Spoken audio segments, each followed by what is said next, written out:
Квіти, квіти, чарівні квіти, кольорові, великі й малі, ви умієте душу зігріти, бо й самі ви душа землі.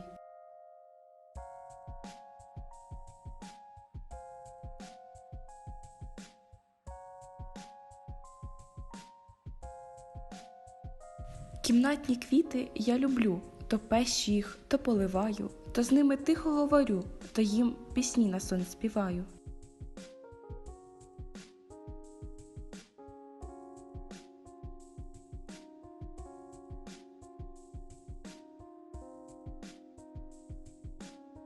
Квітами багата Україна мати, маки червоніють, вогники ясніють, а волошки в житі, синьоокі квіти, світять чорнобривці, тільки подивіться, он дзвінять дзвіночки в літньому садочку, мальви біля хати будуть вас вітати.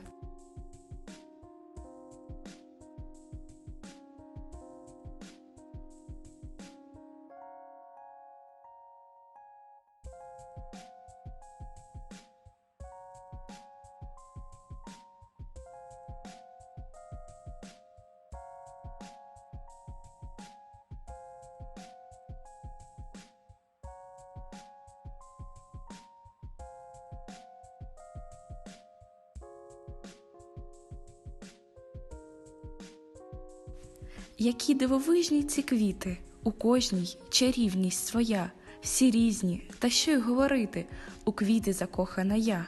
Дивитись годинами можна на ніжні пелюстки в росі, дивує і радує кожна, а щастя дарують усі.